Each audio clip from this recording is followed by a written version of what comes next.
पिछले 24 घंटों में हिजबुल्लाह ने इस्राएली सेना पर 17 हमले किए हैं। जी हां, सही सुना आपने।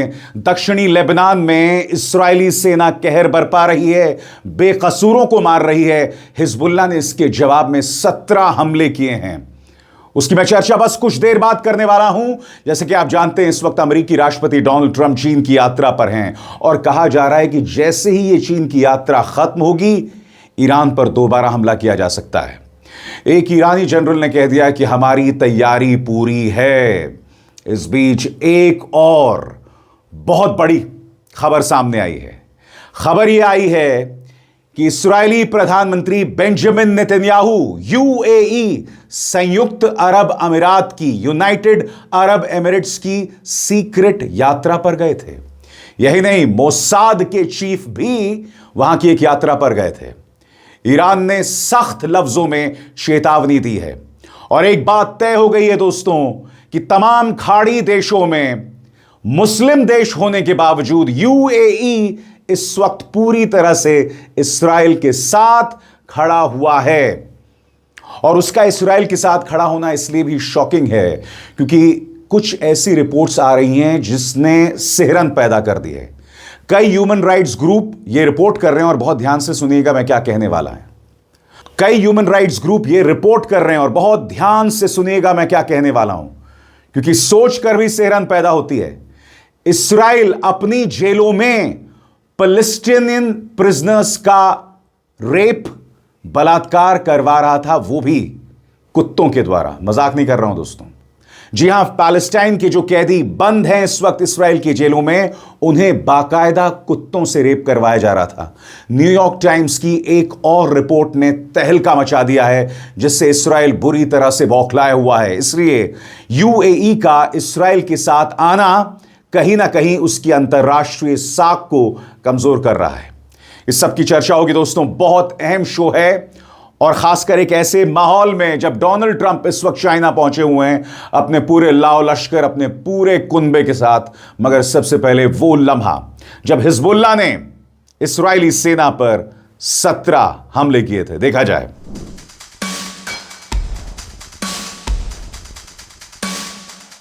दोस्तों, इस हमले के बारे में क्या कह रहा है प्रेस टेलीविजन, आइए गौर फरमाएं। इस ऑपरेशन में 8 ड्रोन हमले, 5 मिसाइल रॉकेट अटैक, 1 आर्टिलरी हमला और 1 गाइडेड मिसाइल लॉन्च शामिल था।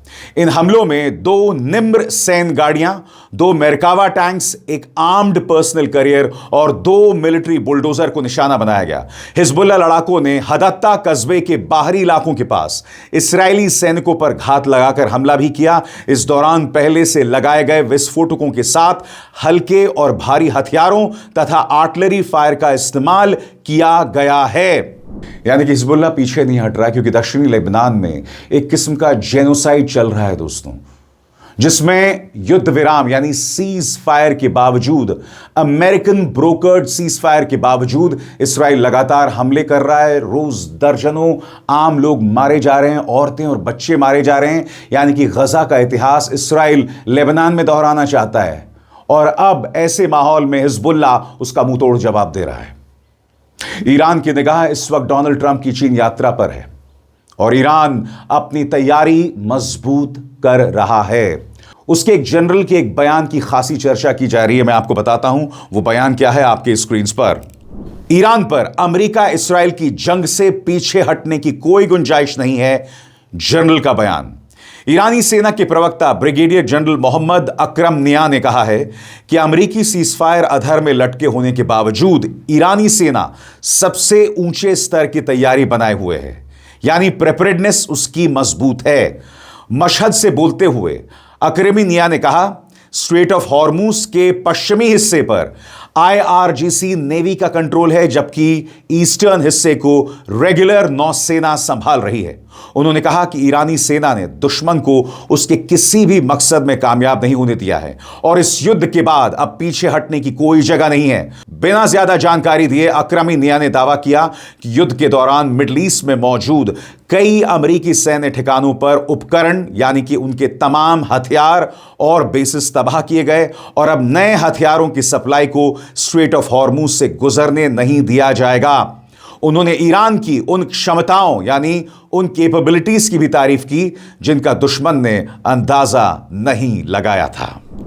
मगर जो सबसे शॉकिंग खबर आ रही है दोस्तों, वो ये कि इस्राएली प्रधानमंत्री यूएई की सीक्रेट यात्रा पर गए। इस बात की पुष्टि खुद इस्राएल के अंदर प्रधानमंत्री कार्यालय कर रहा है। मैं आपको बताना चाहता हूं उनका क्या बयान है आपके स्क्रीन पर। Prime minister's office statement. In the midst of Operation Roaring Lion, Prime Minister Netanyahu secretly visited the United Arab Emirates, where he met with the UAE President Sheikh Mohammed bin Zayed. यहां पर कहा जा रहा है कि इस यात्रा के चलते दोनों देशों के बीच में ऐतिहासिक ब्रेक थ्रू या समझौता हुआ था। और बात वहां नहीं रुकती दोस्तों, एक और बड़ी खबर है कि मोसाद के चीफ भी बहुत ही गुप्त तरीके से यूएई गए हुए थे। यानी कि संयुक्त अरब अमीरात की जनता को बिल्कुल भी अंदाजा नहीं था कि उनकी देश में इस्राएली प्रधानमंत्री बेंजामिन नेतन्याहू कदम रख रहे थे। किसी को पता तक नहीं चला। सबसे शॉकिंग बात यह दोस्तों कि यूनाइटेड अरब एमिरेट्स पब्लिकली ये दिखाने की कोशिश कर रहा है कि इस्राएल के साथ उसकी कोई डील नहीं है। मगर याद कीजिएगा, इस्राएल के अंदर अमेरिकी राजदूत ने कहा था कि मध्य पूर्व के देशों को, खाड़ी देशों को चुनना पड़ेगा कि वो ईरान के साथ हैं या इस्राएल के साथ हैं। यूएई ने अपना चुनाव कर लिया है, सिलेक्शन कर लिया है। वो कहीं ना कहीं सीधे तौर पर इस्राएल के साथ खड़ा हुआ है। और जाहिर सी बात है, इस मुद्दे को लेकर ईरान ने वार्निंग दी है, चेतावनी दी है। अब्बास अराक्ची, जी हां, अब्बास अराक्ची इस वक्त ब्रिक्स सम्मेलन की बैठक में हिस्सा लेने के लिए, जैसे कि आप देख सकते हैं, भारत पहुंचे हुए हैं। इन तस्वीरों में देखिए उनका वहां पर स्वागत हुआ और अब वो मुलाकात करेंगे Indian foreign minister S Jaishankar के साथ। और उन्होंने बेंजामिन नेतन्याहू की सीक्रेट यूएई यात्रा के बारे में क्या कहा है आपकी स्क्रीन पर। ईरान के फॉरेन मिनिस्टर अब्बास अराक्ची ने यूएई द्वारा इस्राएली प्रधानमंत्री बेंजामिन नेतन्याहू के स्वागत पर तीखी प्रतिक्रिया, तीखा रिएक्शन दिया है। यह दौरा ऐसे समय हुआ जब अमेरिका और इस्राएल की ओर से ईरान के खिलाफ सैन्य आक्रामकता जारी है, अग्रेशन जारी है। अराक्ची ने बुधवार को एक्स पर पोस्ट करते हुए बयान दिया कि जब नेतन्याहू ने खुद खुलासा किया कि उन्होंने 28 फरवरी को शुरू हुई इस सैनिक कार्रवाई के बाद यूएई का दौरा किया था। नेतन्याहू के दफ्तर के मुताबिक इस यात्रा के दौरान उन्होंने यूएई के राष्ट्रपति मोहम्मद बिन जायद अल नहान के साथ मुलाकात की। अराक्ची ने लिखा, नेतन्याहू ने अब पब्लिकली ये बात बता दी है जो ईरान की सुरक्षा एजेंसीज काफी पहले हमारी लीडरशिप को बता चुकी थी। उन्होंने आगे कहा, ईरान की महान जनता से दुश्मनी लेना एक मूर्खतापूर्ण जुआ है और इसमें इस्राएल के साथ मिलकर काम करना माफ न किए जाने वाला अपराध है। उन्होंने वार्निंग दी, जो लोग इस्राएल के साथ मिलकर फूट डालने की कोशिश कर रहे हैं उन्हें जवाबदेह, अकाउंटेबल बनाया जाएगा। रॉयटर्स से बात करते हुए एक सोर्स के मुताबिक नेतन्याहू और अल नहायान की मुलाकात 26 मार्च को दुबई अमीरात के अल एन शहर में हुई थी, जो ओमान सीमा के पास है। बताया गया कि यह बैठक कई घंटों तक चली। ये खुलासे ऐसे समय सामने आए हैं जब इस्राएल और यूएई के बीच इस सैन्य अभियान के दौरान बढ़ते तालमेल की खबरें आ रही हैं। सोमवार को द वॉल स्ट्रीट जर्नल ने रिपोर्ट किया था कि अमेरिका इस्राएल की कार्रवाई के दौरान यूएई ने ईरान के खिलाफ कई गुप्त हमले किए। रिपोर्ट्स के मुताबिक हमलों को अंजाम देने के लिए अमेरिका ने खाड़ी देशों यूएई, कतर, बहरीन, कुवैत और सऊदी अरब के साथ साथ जॉर्डन में मौजूद अपने सैन्य ठिकानों, जवानों और हथियारों का बड़े पैमाने पर इस्तेमाल किया था। ईरान इसे माफ नहीं करेगा दोस्तों, क्योंकि ये जो लिंक्स हैं ये और आगे बढ़ते हैं। मोसाद के चीफ भी यूएई गए थे और आप जानते हैं यूएई की अंतर्राष्ट्रीय साख पर बुरा असर पड़ने वाला, और मैं आपको बताता हूं क्यों। क्योंकि कुछ देर बाद मैं आपको बताऊंगा किस तरह से इस्राएल अपनी जेलों में पैलेस्टीनियंस को टॉर्चर कर रहा था, कुत्तों से रेप करवा रहा था। मैं मजाक बिल्कुल नहीं कर रहा हूं दोस्तों। वो रिपोर्ट सिहरन पैदा करने वाली है और इस्राएल ने इसका जवाब दिया है। इस्राएल ने भी क्या कहा है वो मैं आपको बताऊंगा, मगर उससे पहले आपके स्क्रीन पर प्रेस टेलीविजन की रिपोर्ट जो कहती है, Mossad chief made secret visits to UAE to coordinate attacks on Iran during war. और इस यात्रा के बारे में अमेरिकन अखबार क्या कह रहे हैं, आइए गौर फरमाते हैं। इस्राएल के मौसाद चीफ ने पिछले कुछ महीनों में कम से कम 2 बार चुपके से यूएई का दौरा किया था ताकि ईरान के खिलाफ सैन्य हमलों को कोऑर्डिनेट किया जा सके। एक नई रिपोर्ट में दावा किया गया है ये दौरे इस्राएल की एक बड़ी रणनीति का हिस्सा थे। इसी दौरान इस्राएल के war ministry director general Amir Baram भी ईरान के खिलाफ अभियान की तैयारी के तहत एक सिक्योरिटी डेलीगेशन के साथ यूएई गए थे। वॉल स्ट्रीट जर्नल ने अरब अधिकारियों और दूसरे सोर्सेस के हवाले से बताया कि मोसाद चीफ डेविड बर्निया ने मार्च और अप्रैल में कम से कम 2 बार अबू धाबी का दौरा किया। रिपोर्ट के मुताबिक इन बैठकों का मकसद तेल अवीव और अबू धाबी के बीच ईरान के खिलाफ सैन्य ऑपरेशन को कोऑर्डिनेट करना था। इस्राएल की कान न्यूज एजेंसी ने भी बुधवार यानी वेंसडे को रिपोर्ट किया कि इस्राएली सिक्योरिटी एजेंसी शिन बेत के प्रमुख डेविड ज़ीनी ने हाल के हफ्तों में यूएई का दौरा किया है।